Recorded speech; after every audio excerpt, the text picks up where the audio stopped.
Let me guard you, dear one, against a false humility. The guru come teacher who would say to you, oh, but I'm not far along the path yet, I'm just a child too. Well, yeah, very true.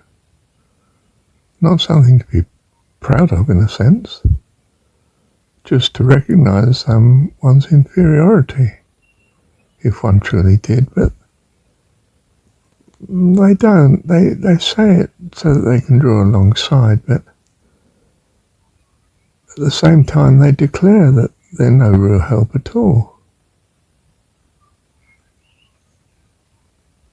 You need to be open about what you have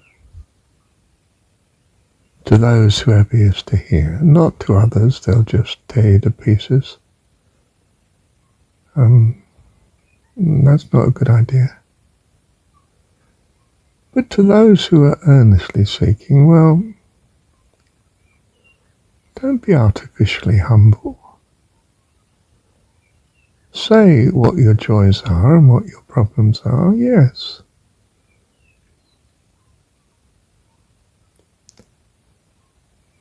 But you do need to be assured in your heart that what you have is of value and has blessed you.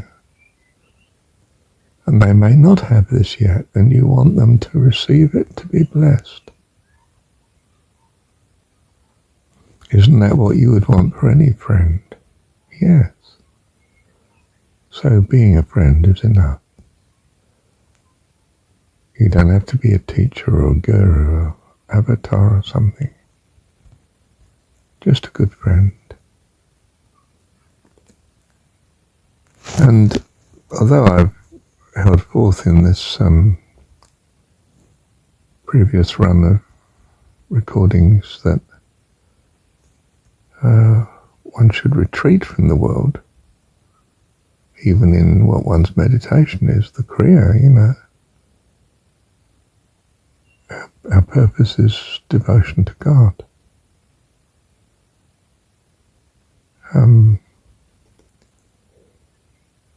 Good company can be wonderful help in that regard. And good company doesn't necessarily stay around with you all the time. But of course, if it's really good, it can do, because you're both seeking God together. Well, that's rather lovely. So, we're not against communion on earth. Fellowship is good, if it's with those of a like mind, similar goal. Then you're a great encouragement to each other. But of course, if it becomes a club or an organisation, then you'll be locked into encouragement only with each other. And now you've started to squeeze God out. Because it won't be your God. It'll be the God of the organisation that you're constantly being encouraged towards. And organisations are worldly. And you'll be corrupted accordingly. I think that is the case. If you don't think it's the case, then taste and see. If you need to. But for your sake, I'd rather you didn't. But if that's what you need to do, okay. I understand that. Bless you.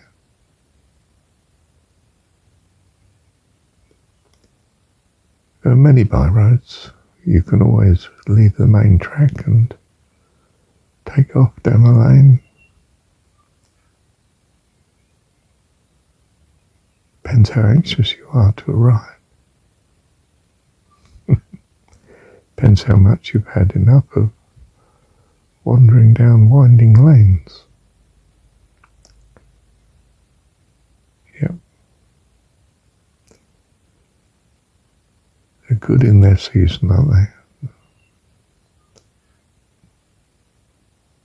There comes a time when my soul longs for you. My soul longs for you. Nothing else will do. My soul longs for you. Thank you, Heavenly Dad. So yes, it's no blessing to hide the fact that you've got some helpful things. You've come across the Jesus story and that putting God first as Dad. It can be everything. You don't want to hide this and pretend that it's had no effect on your life. It's had a glorious effect, and you should tell them. And they need what you've got, as you see it.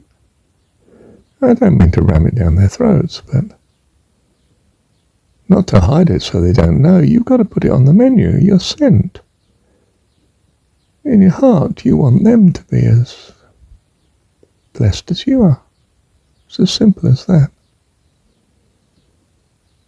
Are the worldly going to be envious? No way. They don't value it. They're not envious of the rubbish you've got from their point of view. They don't have ears to hear. And we don't bother them. And they don't bother us. We're just of no interest to them. We might be in the way occasionally and they wish to just shift us. Well, fair enough. Get out of the way. Let you get on your way if that's where you need to go. But we long for heaven, and we find it within us, and that's wonderful, and we want it for you when you're ready for it. Bless you. Thank you, Heavenly Dad. So yes, dear one, we do have the answer. They don't, and because they don't have God as their Heavenly Dad in their consciousness, you seem of no consolation to them. But you know that you do have the answer. So you let them know that that's your view. If they have faith and trust in you, they'll ask you, what do you mean? How can you have the answer to my problem? You know, I'm coping with bereavement, or the wife left, or kids dying, or terminal illness. How can anything you've got put that right? And we don't mean in the simple reversing of what you have. That can happen, the miraculous, in what we would call here a conversion, being born again. But it doesn't necessarily happen. What does happen is that you now cope with it.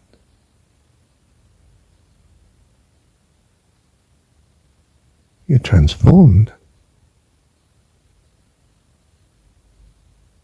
You just see it all differently.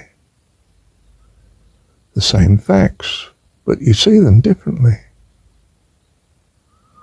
Or yes, it can be that you find you have a miracle as well, but not necessarily. The miracle is that you can very often just cope wonderfully with what you thought was going to be sheer hell.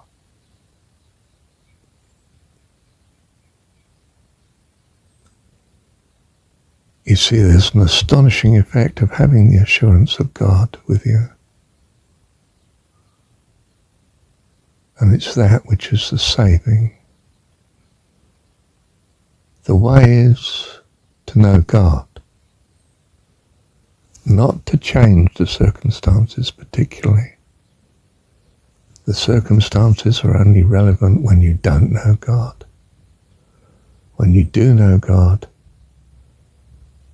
the circumstances are irrelevant because you have an eternal wonderfulness a hope that passes all previous understanding, transforms you, and may even transform the situation such that you stay in this world of good and evil. To live is Christ, but to die is gain. I don't know how much Paul understood what he was saying, supposedly in the story. But there's a truth in that.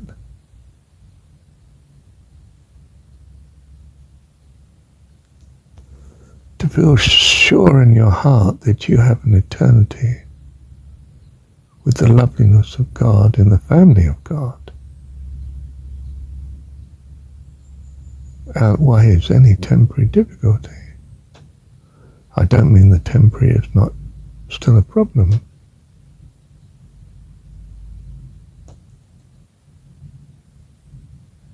But the suffering's gone. Wow. Love you, Heavenly Dad. Thank you, Dad. Yes, dear one, I'm still single, whereas I was married with family. Now I see my daughter scarcely just to run to school and so on. But it's okay with me. I'm fine. Because I'm aware of my God. Isn't that strange? No, not strange. You know that if you're in love, it changes everything.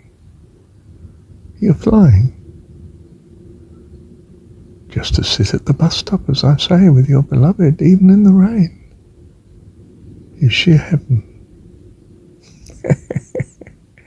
How much more to be thinking of God,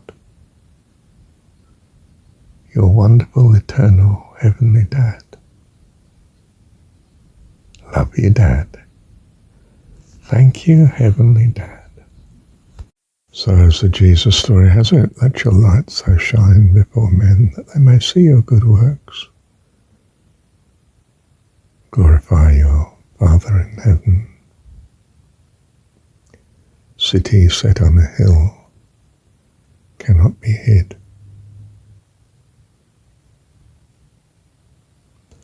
And I have called you friends.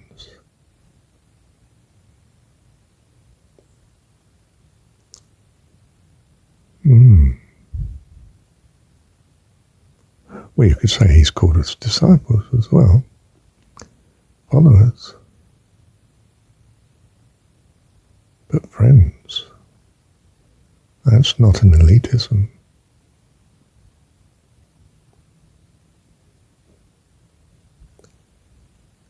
But you are clear to them that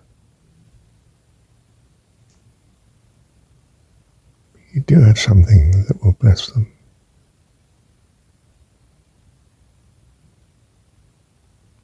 To put it mildly.